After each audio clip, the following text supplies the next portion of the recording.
As an optimized components consumer, as a CATIA V5 designer, I can reuse parts qualified by my enterprise thanks to PartSupply Enterprise, directly accessible in CATIA V5 desktop. I can easily find all the similar parts in the in-house catalog and filter on the standard ones.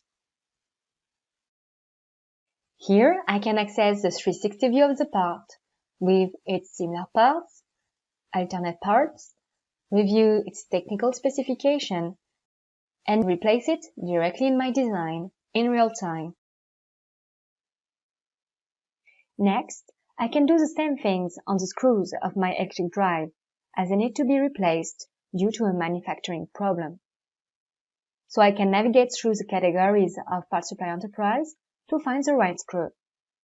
First, I will study my in-house content and filter on my preferred standard parts.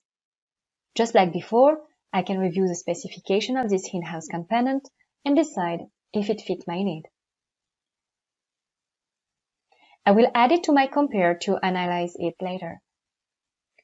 I can also browse through the similar parts of the selected providers working with our company. I can access its sketches, photos, technical specification. I can even browse through the parts non-qualified by the standard component manager coming from the marketplace and add it to the comparison table to compare my in-house part, my external qualified part, and the part from PartSupply community. I can compare these parts on different information like the bounding box or their description. So here, I will reuse a part from a known supplier in my design and update it with a part from PartSupply.